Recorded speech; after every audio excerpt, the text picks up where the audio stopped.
الحمد لله نحمده ونستعينه ونستغفره ونؤمن به ونتوكل عليه ونعوذ بالله من شرور أنفسنا ومن سيئات أعمالنا. أما بعد فأعوذ بالله من الشيطان الرجيم. بسم الله الرحمن الرحيم. ولقد أضل منكم جبلا كثيرا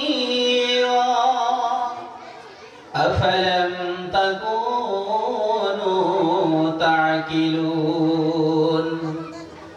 وقال الله تبارك وتعالى في شان حبيبي إن الله وملائكته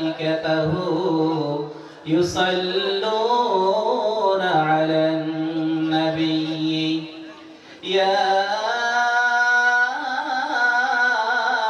أيها الذين آمنوا صلوا عليه وسلموا تسليما. اللهم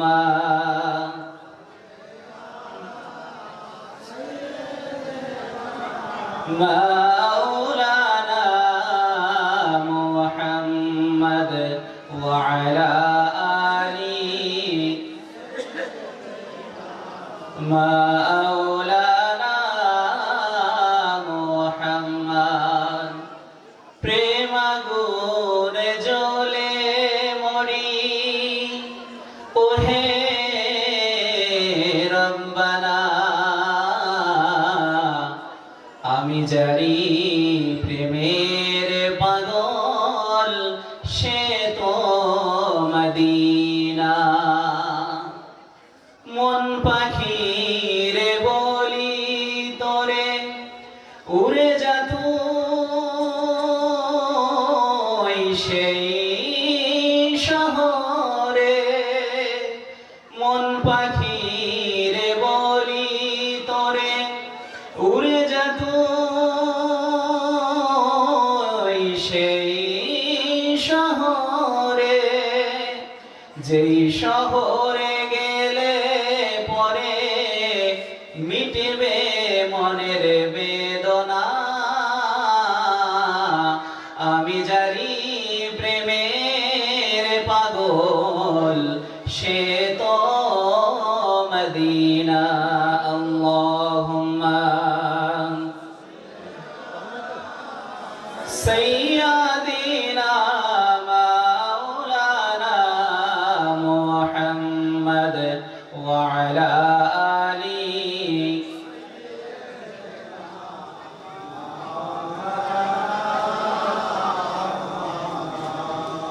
সমবেত গুণী সুধী দিন দরদ ইসলাম দরদি আমার মুরব্বীগণ, বয়োজ্যেষ্ঠ আমার ভাইয়েরা, সমবয়স্ক সমজুটি জওয়ান যুবক আমার বন্ধু বান্ধবেরা, মুআজ্জাজ মুহতারাম উলামায়ে কেরাম ও হাজিরানে মজলিস, বিশেষ করে আজকে এই জলসার প্রধান অতিথি হুজুর কেবলা, মঞ্চে বসে থাকা সকল সম্মানীয় ব্যক্তি এবং সামনে বসে থাকা সম্মানিত উম্মতে মুহাম্মাদিগণ, সবাইকে এই সুন্দর সময়ে জানাই আমার আন্তরিক শুভেচ্ছা, মোবারকবাদ ও সালাম। আসসালামু আলাইকুম ওয়া রাহমাতুল্লাহ। সাথে সাথে জাতি, ধর্ম, বর্ণ, গোত্র, ভাষা, সম্প্রদায় নির্বিশেষে আমার হিন্দু ভাইয়েরা, আমার প্রিয়জনেরা, তাদেরকেও এই সুন্দর সময়ে জানাই আমার আন্তরিক শুভেচ্ছা ও মোবারকবাদ।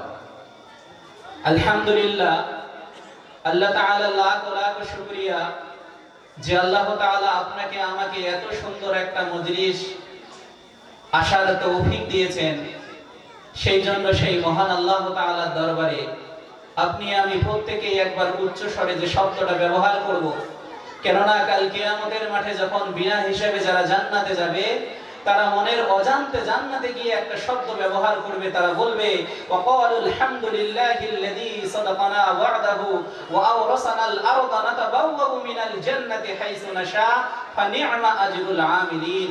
তারা বলবে যে ওগো আল্লাহ, আপনি পৃথিবীতে যে ওয়াদা করেছেন সেই মোতাবেক আজকে আপনি আমাদেরকে সুখময় জীবন দান করেছেন, এই জন্য মনের অজান্তে জান্নাতীরা বলবে আলহামদুলিল্লাহ। তো সেই জান্নাতীদের আলহামদুলিল্লাহর সঙ্গে আল্লাহ তাআলা আপনার আমার এই আলহামদুলিল্লাহটাকে যেন কবুল করে নেয়, সেই জন্য আপনি আমি প্রত্যেকেই একবার উচ্চ স্বরে বলি আলহামদুলিল্লাহ। যে নূর নবীজি সাল্লাল্লাহু আলাইহি ওয়াসাল্লামের ওসিলায় আপনি আমি এত সুন্দর সুশৃঙ্খল জীবন পেয়েছি, সে নবী করিম সাল্লাল্লাহু আলাইহি ওয়াসাল্লামের প্রতি লাখ লাখ দরুদ ও সালাম বর্ষিত হোক। আমরা প্রত্যেকেই বলি আল্লাহু আমিন।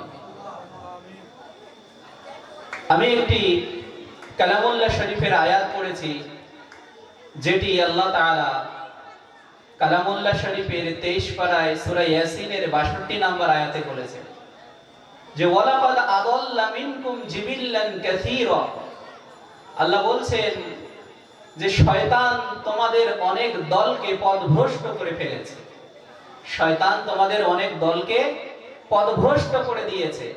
আফালাম তাকুনু তাকিলুন, তবু কি তোমরা তা দেখে বুঝো না? বিরাদারানে মিল্লাতে ইসলামিয়া, আপনি আমি যে নবীর ওসিলায় উম্মতে মুহাম্মাদি হয়ে পৃথিবীতে এসেছি, সে নবীকে আপনি আমি ভালোবাসি অবশ্যই, কিন্তু সে নবী কি পৃথিবীর সমস্ত মানুষকে ভালোবাসে না?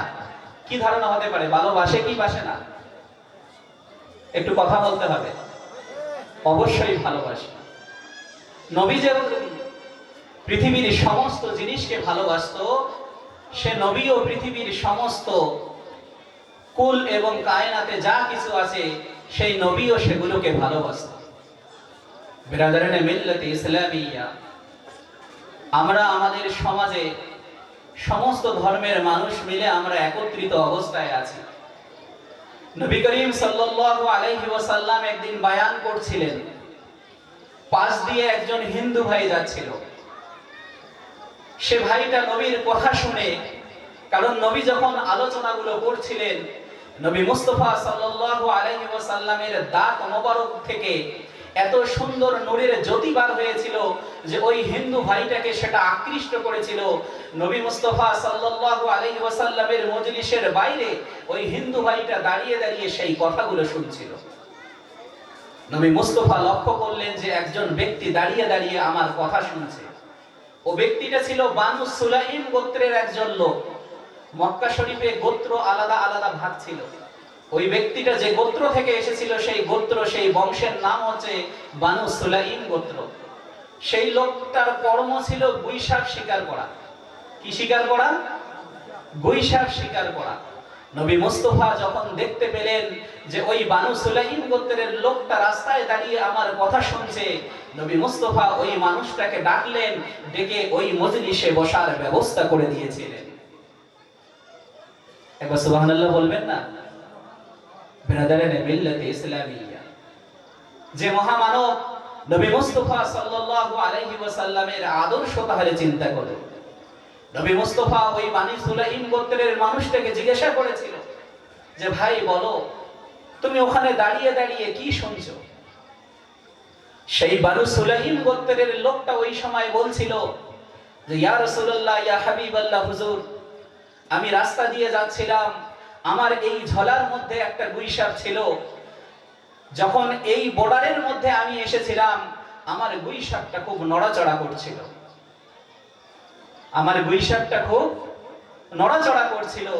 রাসূল বললেন, হে বানু সুলাইম গোত্রের মানুষ, তুমি তোমার ঝোলা থেকে সেই গুইসাপটাকে বার করো। যখন ওই বানু সুলাইম গোত্রের মানুষটা ঝোলা থেকে গুইসাপটা বার করলো, ওই বানু সুলাইম গোত্রের ওই গুইসাপটাকে রাসূল জিজ্ঞাসা করলেন, হে গুইসাপ, বলো তো আমি কে? বলো তো আমি কে? বিরাদারানে মিল্লাতে ইসলামিয়া। ওই সময় আল্লাহ তাআলা তার জবান খুলে দিয়েছিল। সে বলেছিল আনতা রাসূলুল্লাহ সাল্লাল্লাহু আলাইহি ওয়াসাল্লাম, হে রাসূল, আপনি হলেন বিশ্ব নবী, নবী মুস্তাফা সাল্লাল্লাহু আলাইহি ওয়াসাল্লাম। বিরাদারানে মিল্লাতে ইসলামিয়া, নবী মুস্তাফা এর দ্বারা কি মেসেজ দিতে চেয়েছিলেন আপনাকে আমাকে? নবী মুস্তাফা এর দ্বারা আপনাকে আমাকে কি বোঝাতে চেয়েছিলেন? যে পৃথিবীর যে ধর্মেরই মানুষ হোক না কেন, আপনাকে আমাকে একত্র হয়ে একসাথে হাতে হাত মিলে কাঁধে কাঁধ মিলে চলার বার্তা নবী মুস্তাফা দিয়েছিলেন। কারণ আল্লাহ তাআলা কালামুল্লাহ শরীফের মধ্যে বলে দিয়েছেন, লাকুম দীনুকুম ওয়ালিয়া দীন, তোমার ধর্ম তোমার কাছে, আমার ধর্ম আমার কাছে। ধর্মটা মানুষের অভ্যন্তরীণ বিষয়। আপনি আমি সমাজে মিলেমিশে একসাথে চলার বার্তা আল্লাহ তাআলা দিয়েছেন, সঙ্গে সঙ্গে নবী মুস্তাফাও দিয়েছিলেন। আমি যে কথা বলছিলাম যে নবী মুস্তাফা কে আপনি আমি যেভাবে ভালোবাসি, পৃথিবীর সমস্ত জিনিসও নবী মুস্তাফাকে ভালোবাসত। ব্রাদারনে মিল্লাতে ইসলামিয়া, নবী মুস্তাফা সাল্লাল্লাহু আলাইহি ওয়াসাল্লাম একদিন ঘর থেকে বার হয়ে সাহাবী রাদিয়াল্লাহু তাআলা আনহুম গণকে নিয়ে কিছু কাজের জন্য বাড়ি থেকে বার হয়ে চলে গেল। পথের মধ্যে যখন এগিয়ে গেলেন, পিছন থেকে হযরত জিবরিল আমিন এসে আল্লাহর নবীকে সালাম দিয়ে বললেন, আসসালামু আলাইকা ইয়া রাসূলুল্লাহ। আল্লাহর নবী সাহাবী রাদিয়াল্লাহু তাআলা আনহুম গণকে নিয়ে দাঁড়িয়ে গেলেন। আল্লাহর নবী বললেন, ও জিবরিল, কি ব্যাপার তোমার এই সময় আগমন? হযরত জিবরিল আমিন ওই সময় রাসূলুল্লাহ হাবিবুল্লাহ হুজুরকে বলেছিলেন, ইয়া রাসূলুল্লাহ হুজুর, আজকে আপনি মদিনা থেকে বার হয়ে গেছিলেন, এমন পথ দিয়ে বার হয়েছেন যে পথ দিয়ে উহুদ পাহাড় আপনাকে দেখতে পাইনি। ইয়া রাসূলুল্লাহ, ইয়া হাবিবাল্লাহ হুজুর, উহুদ পাহাড় আপনাকে না দেখার কারণে উহুদ পাহাড় কান্না করে। ইয়া রাসূলুল্লাহ, ইয়া হাবিবাল্লাহ হুজুর, উহুদ পাহাড়ের কান্না থামে না। ওই সময় আপনার আমার নবী নবী মুস্তাফা সাল্লাল্লাহু আলাইহি ওয়াসাল্লাম বলেছিলেন, ও জিবরিল, যাও যাও যাও, তুমি উহুদ পাহাড়কে গিয়ে বলে দাও, আমি যখন কাজকর্ম সেরে বাড়ির দিকে ফিরব, ওই সময় আমি এমন পথ দিয়ে বাড়ির দিকে আসব যেন উহুদ পাহাড়ের সঙ্গে আমার সাক্ষাৎ হয়ে যায়। হযরত জিবরিল আমিন উহুদ পাহাড়কে গিয়ে এই বার্তাটা দিয়ে দিল যে নবী মুস্তাফা যখন ফিরবে, এমন পথ দিয়ে ফিরবে হে উহুদ পাহাড় যাতে তুমি দেখতে পারো। উহুদ পাহাড় এতক্ষণ যাবত যেভাবে ক্রন্দন করছিলেন, কান্না করছিলেন, তার থেকে দ্বিগুণ কান্না করতে শুরু করে দিল। জিবরিল আমিন উহুদ পাহাড়কে বলছে, হে উহুদ পাহাড়, নবী মুস্তাফা তোমার সঙ্গে সাক্ষাৎ করবে, তুমি এখন কেন কান্না করছো? ওই সময় উহুদ পাহাড় বলেছিল, হে জিবরিল আমিন, শুনে রেখে দাও, জেনে রেখে দাও, এতক্ষণ যাবত আমি যে কান্না করেছিলাম, দুঃখে কান্না করেছিলাম, কিন্তু তোমার বার্তা পাহাড় পাওয়ার পরে আমি খুশির জোরে আমার কান্না দ্বিগুণ হয়ে গেছে। বিরাদারানে মিল্লাতে ইসলামিয়া, নবী মুস্তাফা যখন কাজকর্ম ছেড়ে সাহাবী রাদিয়াল্লাহু তাআলা আনহুমগণকে নিয়ে ফিরছিলেন, উহুদ পাহাড়ের কাছে এসে গিয়ে দাঁড়িয়ে গেলেন। সাহাবাদেরকে বললেন যে হাযা উহুদ, এটা হচ্ছে উহুদ পাহাড়, ইউহিব্বুনি ওয়া ইউহিব্বুহু, সেও আমাকে ভালোবাসে, আমিও তাকে ভালোবাসি। বিরাদারানে মিল্লাতে ইসলামিয়া, নবী মুস্তাফা সর্বদাই আপনাকে আমাকে ভালোবাসার বার্তা দিয়ে গেছেন, মিলেমিশে থাকার বার্তা দিয়ে গিয়েছেন। হযরত আবু হুরায়রা রাদিয়াল্লাহু তাআলা আনহু থেকে বর্ণিত, তিনি বলেন যে ইয ক্বাল আল্লাহু ক্বাল আল ঈমান ওয়াল আখিরা, কেউ যদি এক আল্লাহ এবং আখিরাতের ঈমান নিয়ে আসে, যদি এক আল্লাহকে বিশ্বাস করে, আখিরাতকে বিশ্বাস করে, তো সে যেন তার প্রতিবেশীর সঙ্গে সৎ ব্যবহার করে। এই হাদিসের মধ্যে আল্লাহর নবী জারুন শব্দটা ব্যবহার করেছে। কি শব্দ ব্যবহার করেছে? জারুন শব্দ, যার অর্থ হচ্ছে প্রতিবেশী। আল্লাহর নবী যদি চাইতেন এখানে মুসলমান শব্দটা ব্যবহার করতেন, আল্লাহর নবী যদি চাইতেন এখানে ইসলাম শব্দ ব্যবহার করতে পারতেন, আল্লাহর নবী যদি চাইতেন এখানে পরহেজগার, মুত্তাকি, আলিম, উলামা, হাফেজে কোরআন, আল্লাহর ওলি শব্দ ব্যবহার করতে পারতেন, কিন্তু আল্লাহর নবী এই জায়গায় জারুল শব্দটা ব্যবহার করেছেন, অর্থাৎ প্রতিবেশী। সে পৃথিবীর যে ধর্মের মানুষ হোক না কেন, সে হিন্দু হতে পারে, সে খ্রিস্টান হতে পারে, সে বৌদ্ধিস্ট হতে পারে, সে যে ধর্মের মানুষ হোক না কেন, তার সাথে আপনাকে আমাকে সৎ ব্যবহার করতে হবে। আপনি আমি যদি এক আল্লাহ এবং আখিরাতের প্রতি ঈমান নিয়ে আসি, আর যদি সৎ ব্যবহার না করি, তাহলে হুকুকুল্লাহ এবং হুকুকুল ইবাদের জায়গায় সম্মানীয় শাহিন সরকার মহাশয়, শাহিনদা যে কথাটা বলছিল যে মানুষ প্রেম, একে অপরকে ভালোবাসা, একে অপরের প্রতি সম্মান করা, এই একে অপরকে ভালোবাসা, প্রতিবেশীর হক আদায় করা, যদি এই হক আপনি আমি আদায় না করি, কাল কিয়ামতের মাঠে আপনি আমি নাজাত পাবো না। বেরাদারানে মিল্লাতে ইসলামিয়া, কাল কিয়ামতের মাঠে সমস্ত জীবজন্তুদের হিসাব হবে। প্রথম পশু পাখি জীবজন্তুদের হিসাব হবে। তাদের হিসাব হবে কি রকম? একটা হয়তো পাখি আর একটা পাখিকে সম্পর্কে আল্লাহ তাআলার কাছে অভিযোগ করবে যে, ওগো আল্লাহ, পৃথিবীর জমিনে ওই পাখিটা আমাকে ডানা দিয়ে আঘাত করেছিল। আল্লাহ বলবে যে আজকে কিয়ামতের ময়দানে তুমি তাকে ডানা দিয়ে আঘাত মেরে তার হক আদায় করে নাও।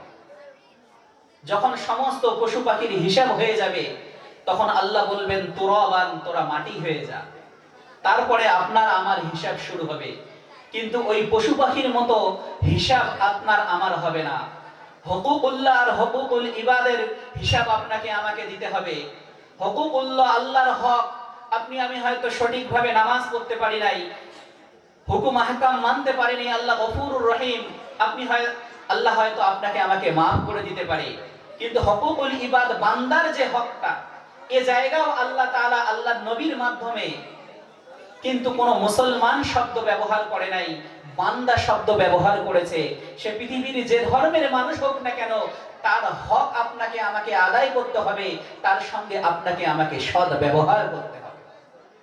ব্রাদারানে মিল্লাতে ইসলামিয়া, এই আদর্শ, এই ভালোবাসার বার্তা আপনাকে আমাকে, আপনার আমার হাবিব, আপনার আমার নবী, এটা আপনাকে আমাকে শিখিয়ে দিয়ে গেছেন, জানিয়ে দিয়ে গেছেন কোরআনের মাধ্যমে, হাদিসের মাধ্যমে।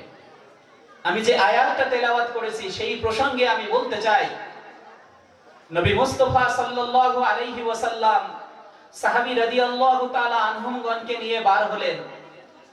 হযরত উরওয়া বিন জুবাইর রাদিয়াল্লাহু তাআলা আনহু থেকে বর্ণিত, তিনি বলেন যে আমরা নবী মুস্তাফার সঙ্গে হযরত আব্দুল্লাহ ইবনে মাসউদ, হযরত আব্দুল্লাহ রাদিয়াল্লাহু তাআলা আনহু, হযরত আব্দুল্লাহ ইবনে আব্বাস রাদিয়াল্লাহু তাআলা আনহু, হযরত আলী রাদিয়াল্লাহু তাআলা আনহু, এই রকম জবরদস্ত সাহাবাগুলোকে নিয়ে রাসূলুল্লাহর সঙ্গে আমরা রাস্তা দিয়ে হাঁটছিলাম।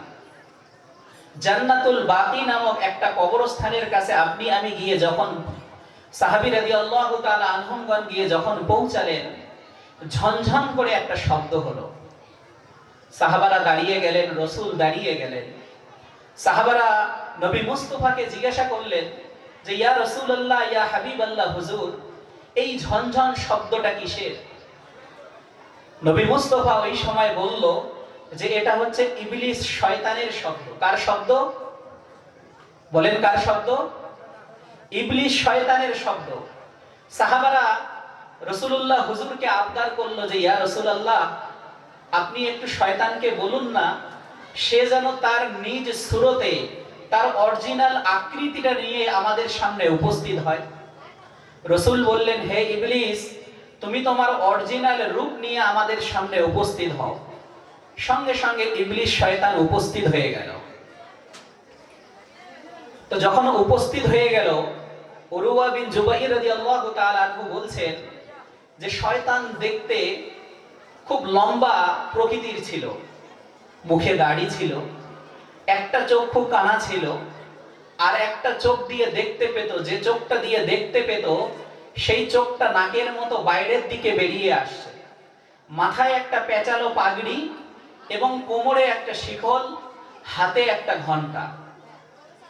রাসূলুল্লাহ সাল্লাল্লাহু আলাইহি ওয়াসাল্লাম ইবলিসকে বলল, ও ইবলিস, বলো বলো বলো, তোমার মাথার মধ্যে ওটা কি? ইবলিস ওই সময় রাসূলকে বললেন, ইয়া রাসূলুল্লাহ, আপনার সামনে আমি মিথ্যা বলতে পারবো না। আমি যদি মিথ্যা বলি আমি সঙ্গে সঙ্গে ধ্বংস হয়ে যাব। ইয়া রাসূলুল্লাহ, আপনি যেহেতু আমাকে জিজ্ঞাসা করেছেন আমি বলবো। ইয়া রাসূলুল্লাহ, আমার মাথার মধ্যে যে পাগড়িটা দেখছেন এটা হলো দুনিয়ার মোহ। এটা কি? দুনিয়ার মায়া মমতা, যার দ্বারা আমি মানুষকে আকৃষ্ট করে অসৎ পথে পরিচালিত করি। তারপরে রাসূল বলল, হে ইবলিস, তোমার কোমরে ওটা কি? তখন ইবলিস বলল, ইয়া রাসূলুল্লাহ, এর দ্বারা আমি মানুষগুলোকে খারাপ কাজের দিকে নিয়ে যাই। রাসূল বলল, হে ইবলিস, তোমার হাতের মধ্যে এটা কি? ইবলিস খুব খুশি হয়ে বলল, ইয়া রাসূলুল্লাহ, এটা হলো আমার ঘন্টা, এটা হলো আমার ঘন্টা। তো আল্লাহর রাসূল বললেন, হে ইবলিস, তুমি এই ঘন্টা দিয়ে কি করো? ইবলিস বলল, ইয়া রাসূলুল্লাহ, পৃথিবীর জমিনে যখন দুটো মানুষ ঝগড়া লাগে তখন আমি তাদের কাছে গিয়ে এই ঘন্টাটা বাজাই। আমার এই ঘন্টার আওয়াজে তারা উত্তেজিত হয়ে যায়, তারা একে অপরের উপর আক্রমণাত্মক হয়ে যায়, একে অপরকে আক্রমণ করে, একে অপরকে মিথ্যা আরোপ করে, একে অপরের উপর মিথ্যা দোষারোপ করার পরে গালাগালি শুরু করে দেয়, একে অপরের সঙ্গে লাস্টে মারামারিতে পতিত হতে থাকে। এই ঘন্টাটা হচ্ছে আমার ঘন্টা।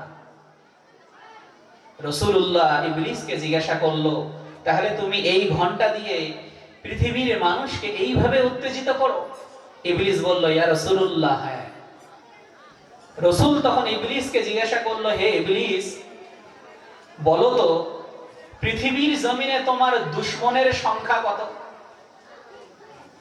তো ইবলিস বলল, ইয়া রাসূলুল্লাহ, পৃথিবীর জমিনে আমার দুশমনের সংখ্যা হলো 15 প্রকৃতির। কত প্রকৃতির? 15 প্রকৃতির।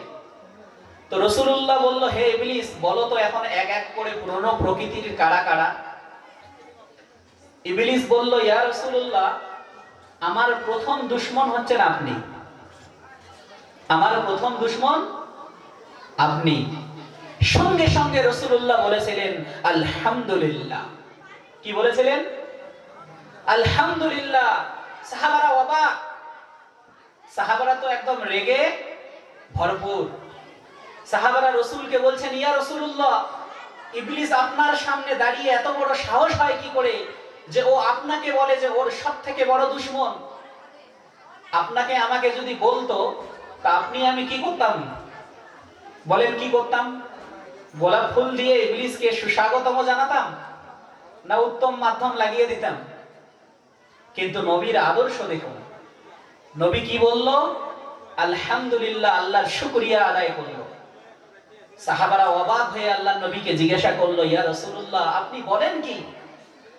রাসূলুল্লাহ হাবিবুল্লাহ হুজুর ওই সময় বলেছিলেন, ও সাহাবারা, শুনে রেখে দাও, জেনে রেখে দাও, যে ব্যক্তি শয়তানের যত বড় দুশমন, ওই ব্যক্তিটা আল্লাহর কাছে তত বড় প্রিয়।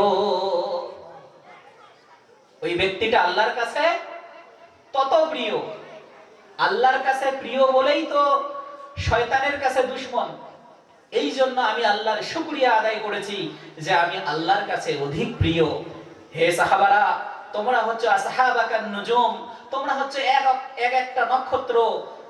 তোমরাও পৃথিবীর মানুষের কাছে ওই রকম নক্ষত্র হয়ে ওই রকম প্রিয় হয়ে থাকবে যদি তোমরা কোরআন এবং হাদিসকে আঁকড়ে ধরে পৃথিবীর জমিন থেকে বিদায় নিতে পারো। ব্রাদারানে মিল্লাত ইসলামিয়া, রাসূল বললেন, হে ইবলিস, বাকি প্রকৃতিগুলো কারা কারা বলো দেখি। ইবলিস বলল, ইয়া রাসূলুল্লাহ, ইয়া হাবিবাল্লাহ হুজুর, আমার 15 প্রকৃতির মধ্যে প্রথম হলো আপনি, 2 নাম্বার হলো সৎ ব্যবসায়ী। কি ব্যবসায়ী? সৎ ব্যবসায়ী, যে ওজনে কম দেয় না, যে ওজনে কম দেয় না, পরিপূর্ণ ওজন অনুপাতে খরিদ্দারকে মাল দেয়। 3 নাম্বার হলো কোরআনের হাফেজ, 4 নাম্বার হলো খোদাভীরু আলিম, 5 নাম্বার হলো যাকাত প্রদানকারী, 6 নাম্বার হলো দয়ালু ব্যক্তি, 7 নাম্বার হলো যে রাত্রি জাগি ইবাদত করে, আর 7 নাম্বার হলো যে ওই ধনী ব্যক্তি যাকে আল্লাহ তাআলা সম্পদ দিয়েছে, সে সেই সম্পদের শুকরিয়া স্বরূপ দান সাদাকা করে এবং সেই সম্পদের শুকরিয়া আদায় করে।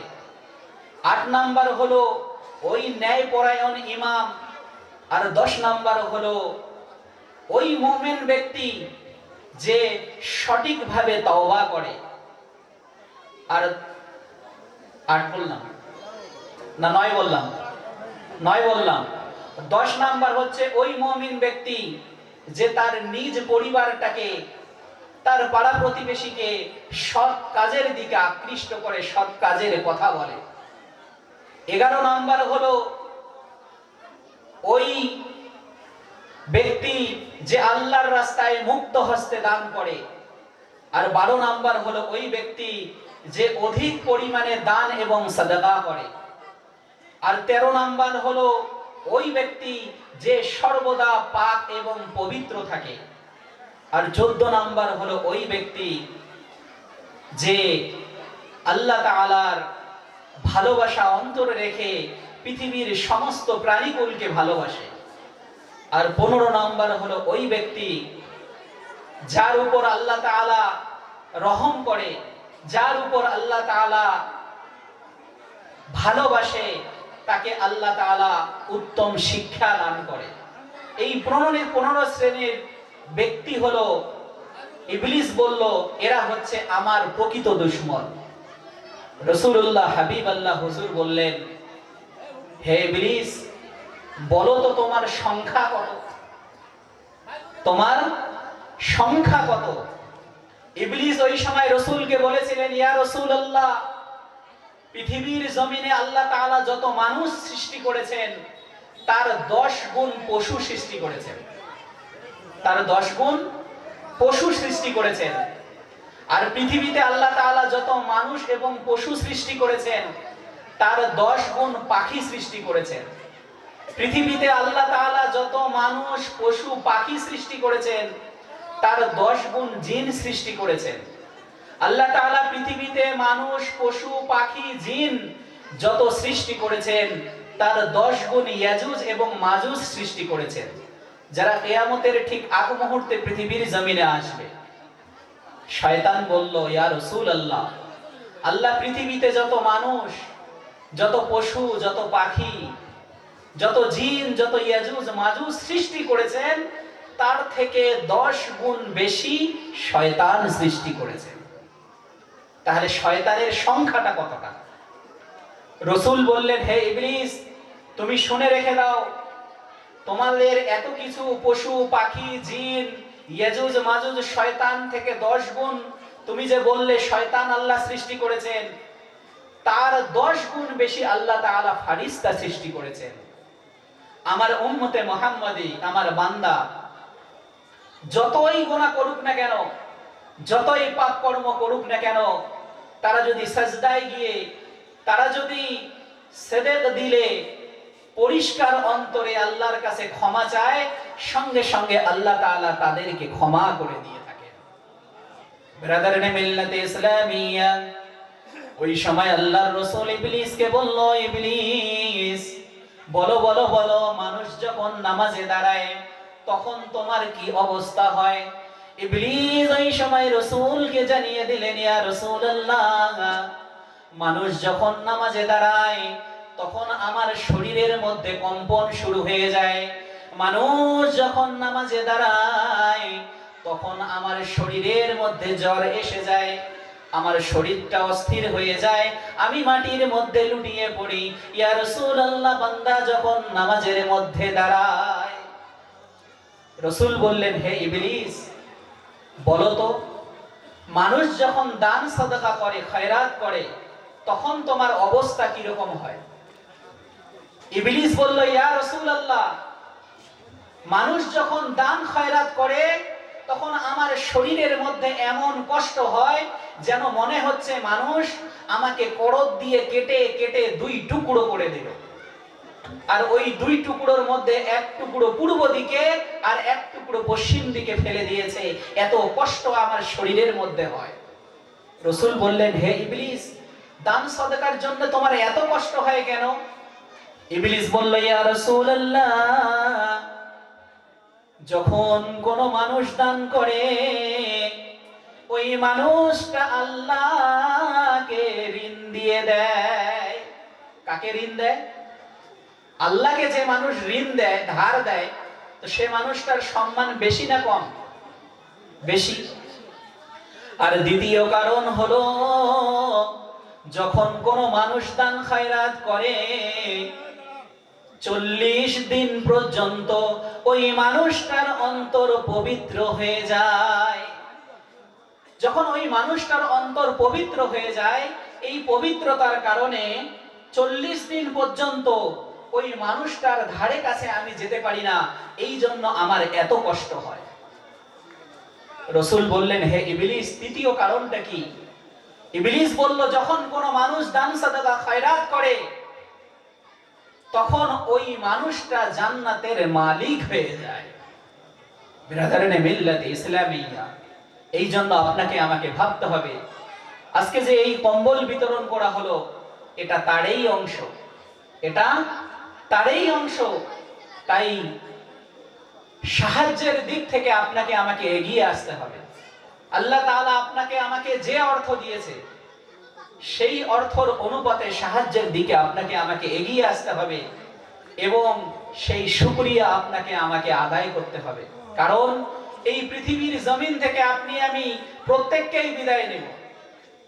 আল্লাহ নবী সাল্লাল্লাহু আলাইহি ওয়াসাল্লাম বললেন, ইয কানাল মাউতু ইয তুরাবান, পৃথিবীর মানুষ ওই সময় পর্যন্ত প্রতিযোগিতা করতে থাকবে যদিও ওই মানুষগুলোকে, ওই আদম সন্তানগুলোকে, প্রত্যেক আদম সন্তানকে একটা স্বর্ণের পাহাড় দেওয়া হয়।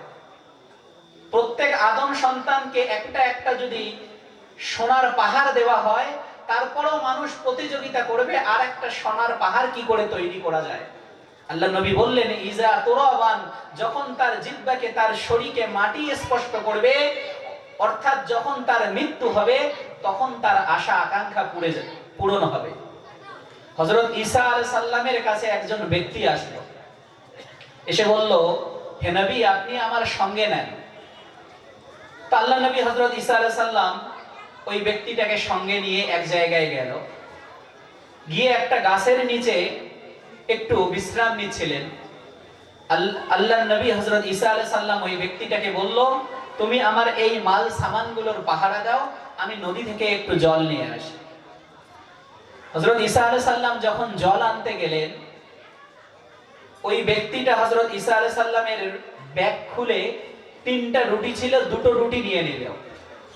হযরত ঈসা আলাইহিস সালাম এসে দেখছে ব্যাগ খুলে যে একটা রুটি আছে।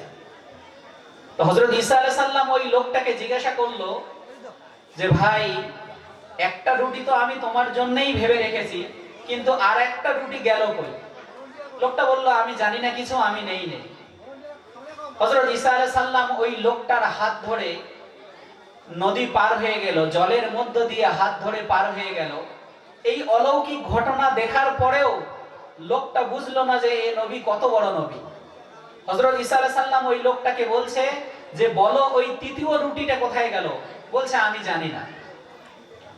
তারপরে একটা মরুভূমির মধ্যে চলে গেল, গিয়ে সেখানে প্রচুর পরিমাণে সোনা বার হলো।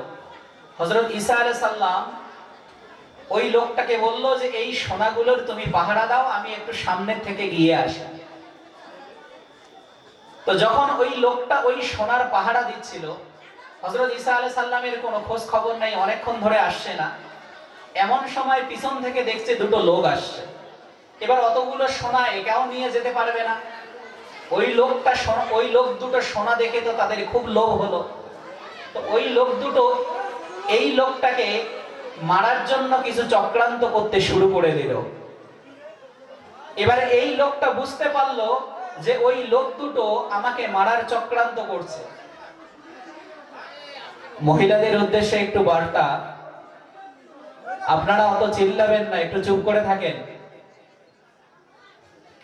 এই লোকটা তখন বুঝতে পারলো যে ওই লোক দুটো আমাকে মারার চক্রান্ত করছে। তাদেরকে ডেকে বলল যে ভাই, আমরা তিনজন মিলে ভাগ করে নেব, আমরা তিনজন মিলে ভাগ করে নেব। তো তিনজন মিলে ভাগাভাগি করে 3 ভাগ করলো সোনাগুলো। তখন এই দুইজন একটু বুদ্ধি করে ওই ব্যক্তিটাকে বলছে যে ভাই, তুমি বাজার থেকে কিছু নিয়ে আসো, আমাদের খিদে পেয়েছে, আমরা দুইজনে এই সোনার পাহারা দিচ্ছি, তুমি কিছু নিয়ে আসো। সে বাজারে গেল, বাজারে কিছু খাবার কিনলো, কিনে সে মনে মনে ফন্দি গাড়লো যে অতগুলো সোনা ওই দুইজনকে দেওয়া যাবে না, আমাকে একাই মালিক হতে হবে। সে বিষ কিনে ওই খাবারের মধ্যে মিশিয়ে দিল। খাবারের মধ্যে মিশিয়ে দিয়ে ওই খাবারগুলো নিয়ে আসতেছে। এবারে এই দুইজন যে সোনার পাহারা দিচ্ছে, এই দুইজন ভাবতেছে যে ওকে সোনার ভাগ দেওয়া যাবে না, ও আসা মাত্রই আমরা দুইজন ওকে মেরে দেব। দুইজন মিলে সব ঠিক করে নিল। ও যখন খাবার নিয়ে এখানে হাজির হলো, আসা মাত্রই এই দুইজন ওকে একদম কতল করে দিল, মেরে দিল। মেরে দিয়ে এই দুইজন বলছে ভাই, আমরা দুজনেই হচ্ছি সোনার মালিক, তো খাবারটা খেয়ে সোনাগুলোকে নিয়ে চলে যাব। তো যখন খাবার খেয়ে নিল, কারণ ওই খাবারে কি মেশা ছিল বলেন? বিষ মেশা ছিল। এবার ওই বিষের কারণে এই দুইজনও মারা গেল। এমন সময় হযরত ঈসা আলাইহিস সালাম ফিরে আসছেন, এসে দেখছেন যে সোনাগুলো পড়ে আছে, তার পাশে 3 জন ব্যক্তি মরে পড়ে আছে। হযরত ঈসা আলাইহিস সালাম ওই সময় বলেছিল, এটাই হচ্ছে পৃথিবী, এটাই হচ্ছে পৃথিবী। যে এই লোভের কারণে এরা এক অপরকে হত্যা করার জন্য নিজেই মারা গেল। অর্থাৎ যার জন্য এত চক্রান্ত, যার জন্য এত লোভ লালসা, সেটাই পেল না, অথচ এই পৃথিবী থেকে তারা বিদায় নিল। তাই ব্রাদারানে মিল্লাতে ইসলামিয়া, এই পৃথিবীর মোহ মায়া ত্যাগ করে আপনাকে আমাকে যে কবরের জিন্দেগিতে যেতে হবে, সেই জিন্দেগির জন্য আপনাকে আমাকে সামান তৈরি করতে হবে। এবং এই ভালোবাসার বার্তা, একে অপরকে ভালোবেসে, একে অপরকে মহাব্বত করে, একে অপরের ক্ষতি না চেয়ে, একে অপরকে হিংসা না করে, সবাই মিলেমিশে এই পৃথিবী থেকে জাতি, ধর্ম, বর্ণ, গোত্র, ভাষা, সম্প্রদায় নির্বিশেষে সবাইকে আপনাকে আমাকে এই পৃথিবী থেকে বিদায় নিতে হবে। কেন? যে আল্লাহ তাআলা সূরা ইয়াসিনের মধ্যে বলে দিয়েছেন যে তোমরা কি দেখো নাই যে তারা ধ্বংস হয়ে গেল, তারা বরবাদ হয়ে গেল, তারপরেও তোমরা ওই দলকে কেন অনুসরণ করছো? একটু দরুদ পড়ি, আল্লাহুম্মা।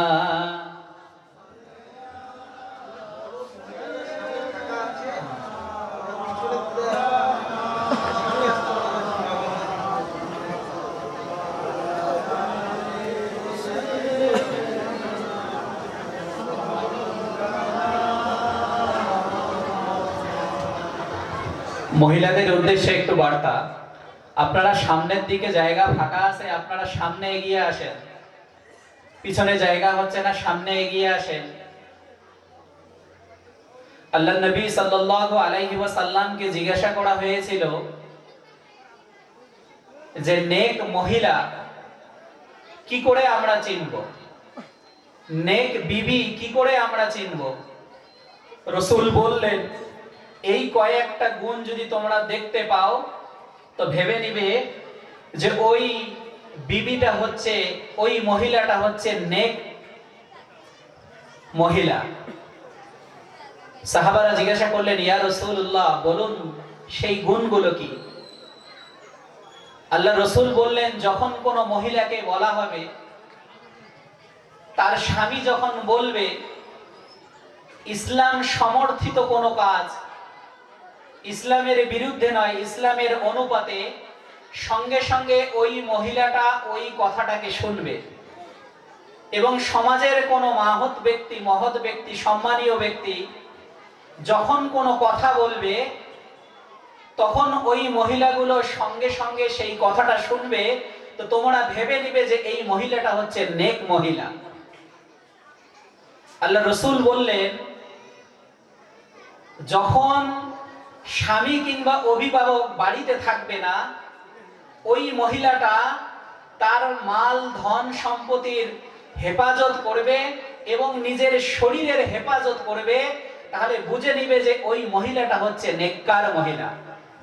আল্লাহ রসুল বললেন যে যখন কোনো মহিলা নিজেকে পর্দা করবে, সুশিক্ষায় শিক্ষিত হবে, তো তখন তোমরা বুঝে নিবে যে ওই মহিলাটা হচ্ছে নেক মহিলা।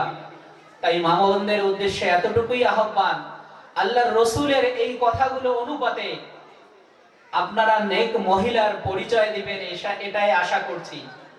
আপনারা চিল্লাবেন না, আপনারা কথা বলবেন না, আপনারা যাতে দেখার সুযোগ পান সেই জন্য কমিটি সুব্যবস্থা করেছে। সেই সুব্যবস্থার মান রাখবেন। আপনাদের গলার আওয়াজ যেন এই মঞ্চ পর্যন্ত না আসে, আপনারা চুপ করে বসে থাকবেন। ব্রাদারানে মিল্লাতে ইসলামিয়া, তাই আল্লাহ তাআলা আপনাকে আমাকে যে সুন্দর সময়টা দিয়েছেন, সেই সুন্দর সময়ের সৎ ব্যবহার করব।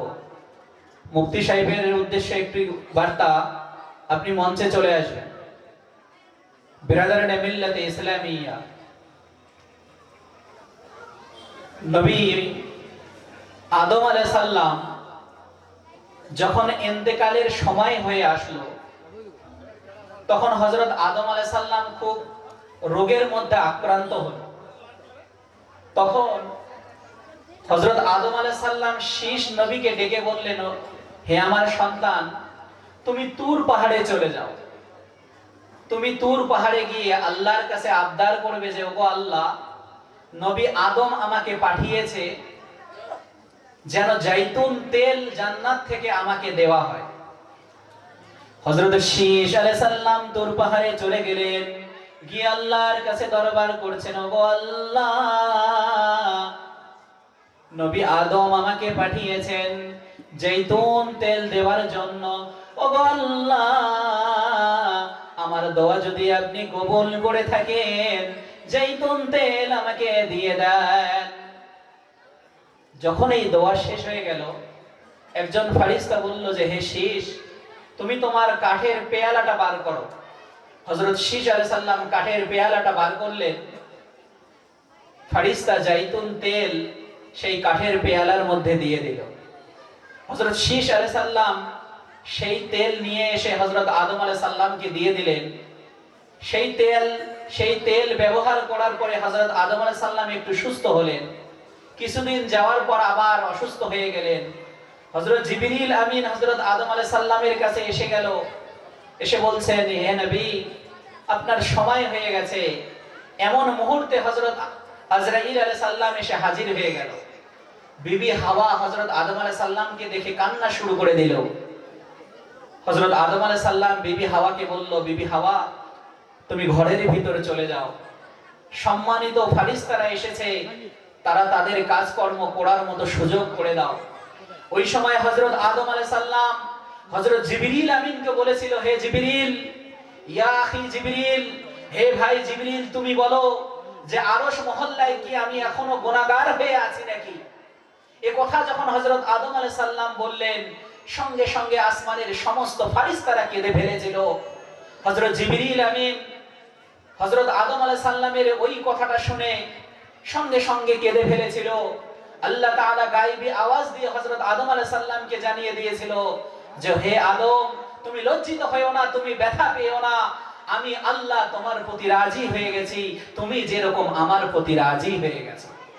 তাই ব্রাদারানে মিল্লাতে ইসলামিয়া, একজন নবী পৃথিবী থেকে বিদায় নেওয়ার আগ মুহূর্তে আল্লাহর দরবারে ফরিয়াদ করছে যে আমি এখনো গুনাহগার হয়ে আছি কিনা, তাহলে আপনার আমার কি অবস্থা হওয়া দরকার। তাই আল্লাহ তাআলা আপনাকে আমাকে ইসলামের আদর্শে আদর্শবান হয়ে কোরআন ও হাদিস ও ইজমা কিয়াসের অনুপাতে আপনাকে আমাকে যাতে চলার তৌফিক দান করুক, এবং এই মাহফিলটাকে, এই জলসাটাকে আপনি আমি শেষ পর্যন্ত সময় দিয়ে যাতে সাফল্য মণ্ডিত করি, সেই আশা, সেই আকাঙ্ক্ষা রেখে আমি আমার আলোচনা এখানেই সমাপ্ত করলাম। ভুল ত্রুটি হলে ক্ষমা দৃষ্টির নজরে দেখবেন। ওয়া আখিরু দাওয়ানা আলহামদুলিল্লাহি রাব্বিল আলামিন। আসসালামু আলাইকুম ওয়া রাহমাতুল্লাহি ওয়া বারাকাতুহু।